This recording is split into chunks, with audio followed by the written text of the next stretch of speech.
Stock market में correction देखना कोई अनयूजुअल बात नहीं है, लेकिन हर करेक्शन का रीजन एक जैसा नहीं होता।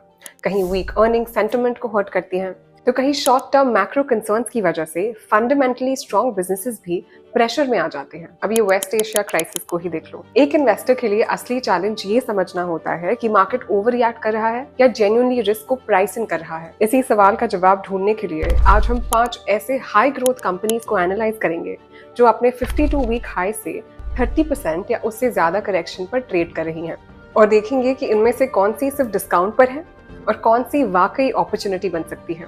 सो let's start today's video with our first stock, Hindustan copper. आज अगर कोई एक मेटल है जो EVs, power grids, renewable energy और डेटा सेंटर्स सबको कनेक्ट करता है, तो वो है कॉपर। क्या आप जानते हैं कि इंडिया में सिर्फ एक ही कंपनी कॉपर और माइन करती है? जी हाँ, हिंदुस्तान कॉपर। और इसी वजह से जैसे जैसे देश क्रिटिकल मिनरल्स पर फोकस बढ़ा रहा है, कंपनी की स्ट्रेटेजिक इंपॉर्टेंस भी बढ़ती जा रही है। But there is a bigger picture here. Company ने अपनी विजन 2030 स्ट्रेटजी के अंडर 7,189 करोड़ का कैपेक्स अनाउंस किया है, जिसका फोकस माइनिंग ऑपरेशंस और प्रोडक्शन कैपेसिटी को सिग्निफिकेंटली एक्सपैंड करना है। ये इन्वेस्टमेंट ऐसे टाइम पर आ रहा है जब इलेक्ट्रिफिकेशन और रिन्यूएबल एनर्जी की वजह से global copper demand structurally grow हो रही है। Along with this, company's growth ambitions now extend beyond India. Company Chile के 4 copper blocks के acquisition को एक्टिवली इवेल्युएट कर रही है। एडवाइजर्स ड्यू डिलिजेंस और टेक्निकल असेसमेंट कंडक्ट कर रहे हैं, जो long term resource security strategy को स्ट्रेंथन कर सकता है। मोर ओवर, एग्जीक्यूशन भी इसी डायरेक्शन को सपोर्ट करता है। FY26 में कंसोलिडेटेड रेवेन्यू 49% बढ़कर 3,078 करोड़ पहुंच गया। ऑपरेटिंग प्रॉफिट लगभग डबल होकर 1,462 करोड़ रहा, जबकि नेट प्रॉफिट भी 921 करोड़ तक पहुंच गया। रिस्क की बात करें तो माइनिंग बिजनेस एग्जीक्यूशन इंटेंसिव होता है। प्रोजेक्ट डिलेज, एनवायरमेंटल क्लियरेंसेस और ग्रेड वेरिएबिलिटी और कॉपर प्राइसेस में वोलेटिलिटी अर्निंग्स को इम्पैक्ट कर सकती है। साथ ही कंपनी के अग्रेसिव एक्सपेंशन प्लान्स को टाइमली एग्जीक्यूट करना भी एक की मॉनिटरेबल रहेगा। 486 पर ट्रेड कर रही हिंदुस्तान कॉपर का मार्केट कैप करीब 47,000 करोड़ है। स्टॉक 47.5x अर्निंग्स पर और अपने 52 वीक हाई से 36% नीचे है। अगला स्टॉक हमें एक कंप्लीटली डिफरेंट बिजनेस मॉडल की तरफ ले चलता है, गॉडफ्रे फिलिप्स। सोचिए, अगर किसी इंडस्ट्री में रेगुलेशन टफ हो, टैक्सेस बार बार बढ़ते हों और डिमांड पर भी प्रेशर, तो क्या वहां एक कंपनी कंसिस्टेंटली ग्रो कर सकती है? गॉडफ्रे फिलिप्स इंडिया शायद इसी सवाल का आंसर है। फोरस्क्वायर, रेड एंड व्हाइट और मार्लबोरो जैसे ब्रांड्स के साथ कंपनी अपने सिगरेट बिजनेस को स्ट्रॉन्गर डिस्ट्रीब्यूशन और बेटर एग्जीक्यूशन के थ्रू और स्केल कर रही है। इनफैक्ट FY26 में डोमेस्टिक सिगरेट वॉल्यूम्स 20% ग्रो हुए, जो दिखाता है कि डिस्ट्रीब्यूशन और ब्रांड पोजिशनिंग दोनों का कॉम्बिनेशन काम कर रहा है। But there is another growth driver at play. Company सिर्फ ज्यादा सिगरेट्स बेचने पर फोकस नहीं कर रही, इसने अपनी डायरेक्ट रिटेल कवरेज को 21% बढ़ाकर 8.2 लाख आउटलेट्स तक पहुंचा रखा है, जबकि ओवरऑल रीच 15 लाख से ज्यादा आउटलेट्स में है। सेल्स इकोसिस्टम भी फुली डिजिटाइज्ड है, जहां AI enabled order mechanism distributors को स्मार्टर इन्वेंट्री डिसीजंस लेने में हेल्प करता है। That's why execution becomes a comparative advantage. Growth का दूसरा इंजन इंटरनेशनल बिजनेस बन रहा है। FY26 में एक्सपोर्ट्स और इंटरनेशनल ऑपरेशन से 2014 करोड़ की नेट सेल्स आई, जो टोटल नेट सेल्स का 22% है, और अनमैन्युफैक्चर्ड टोबैको एक्सपोर्ट्स अलोन 1,945 करोड़ तक पहुंच गए। मैनेजमेंट अब एक्सपोर्ट्स को स्केल अप करने के साथ फिलिप्स मॉडल्स के लाइसेंसिंग अरेंजमेंट के अंडर मार्लबोरो पोर्टफोलियो को और स्ट्रेंथन करने में फोकस कर रही है। बिजनेस मोमेंटम नंबर्स में भी क्लियरली दिख रहा है। FY26 में ग्रॉस सेल्स वैल्यू 27% बढ़कर 18,379 करोड़ और नेट प्रॉफिट 32% ग्रो होकर 1,525 करोड़ रहा।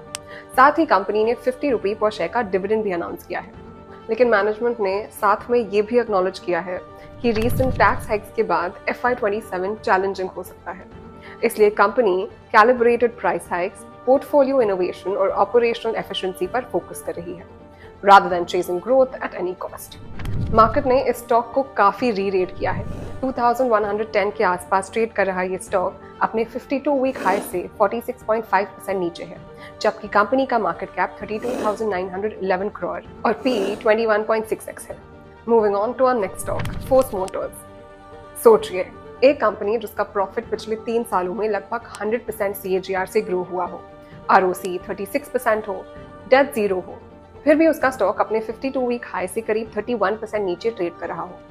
अब सवाल ये है कि ये सिर्फ सेंटिमेंट का करेक्शन है या ग्रोथ स्टोरी में मार्केट को कुछ और दिख रहा है।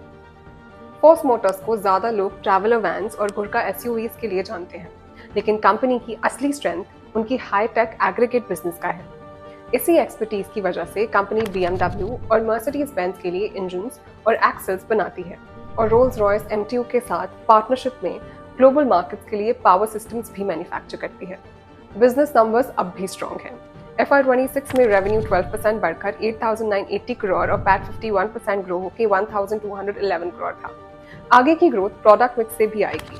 ट्रैवलर प्लेटफॉर्म पहले ही अपने सेगमेंट में 70% प्लस मार्केट शेयर के साथ लीडरशिप पोजीशन होल्ड करता है। अब कंपनी अर्बेनिया के through premium shared mobility segment को टारगेट कर रही है। ये एक build from the ground up platform है जिसे कंफर्ट, सेफ्टी और 25 सेगमेंट फर्स्ट फीचर्स के साथ प्रीमियम कस्टमर्स के लिए डिजाइन किया गया है। शेयर होल्डर्स के लिए भी कंपनी ने पॉजिटिव सिग्नल दिया है। FY26 के लिए 50 रुपये पर शेयर डिविडेंड रेकमेंड किया गया है।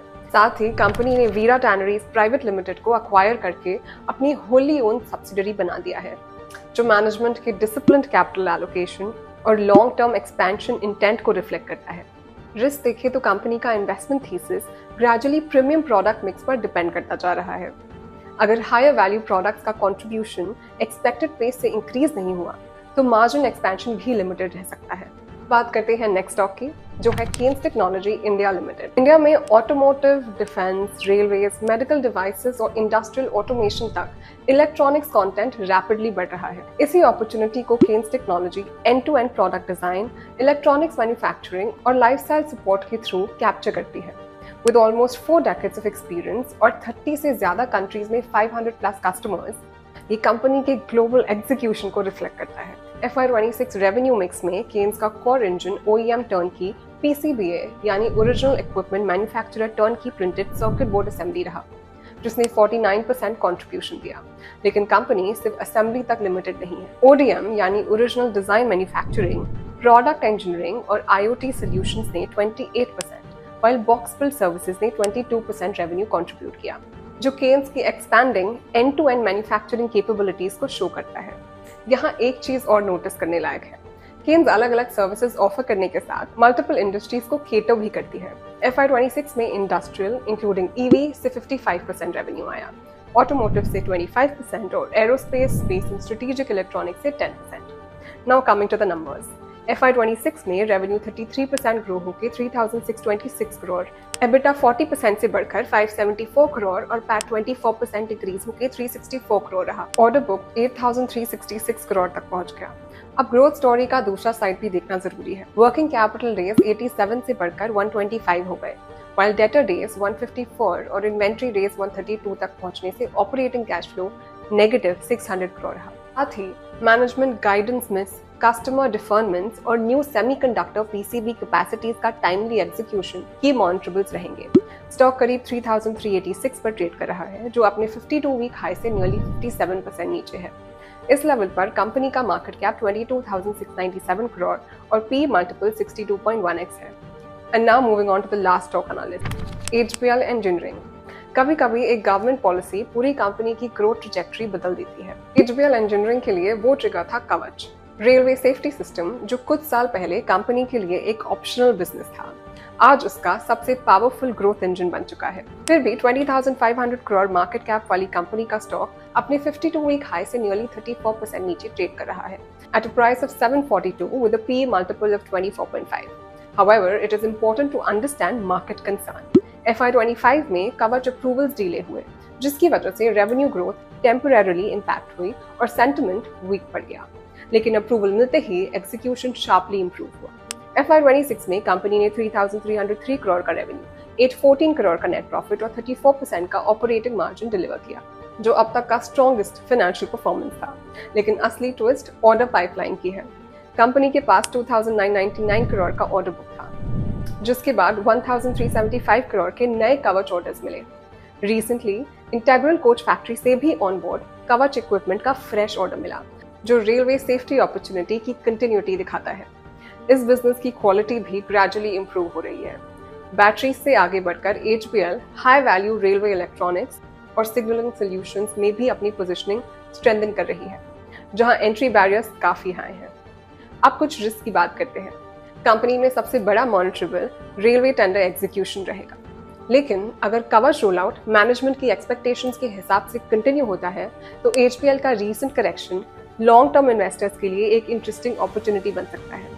तो ये थे 5 हाई ग्रोथ कंपनीज जो अपने 52 वीक हाई से 30% या उससे ज्यादा करेक्शन के बाद ट्रेड कर रहे हैं। लेकिन हर करेक्शन अपॉर्चुनिटी नहीं होता और हर एक्सपेंसिव स्टॉक ओवरवैल्यूड भी नहीं होता। Long term returns usually business execution, earnings growth और वैल्यूएशन के बैलेंस से ही बनते हैं। इसलिए किसी भी स्टॉक में इन्वेस्ट करने से पहले उसके ग्रोथ ट्रिगर्स के साथ साथ उसकी की मॉनिटरेबल्स को भी जरूर इवैल्यूएट कीजिएगा। अगर आपको ये वीडियो इन्फॉर्मेटिव लगी हो तो लाइक जरूर करिएगा, चैनल को सब्सक्राइब कीजिएगा और कमेंट्स में बताइए कि इन 5 कंपनीज में से आपको सबसे प्रॉमिसिंग कौन सी लगती है। Investment in securities market are subject to market risks. Read all the related documents carefully before investing.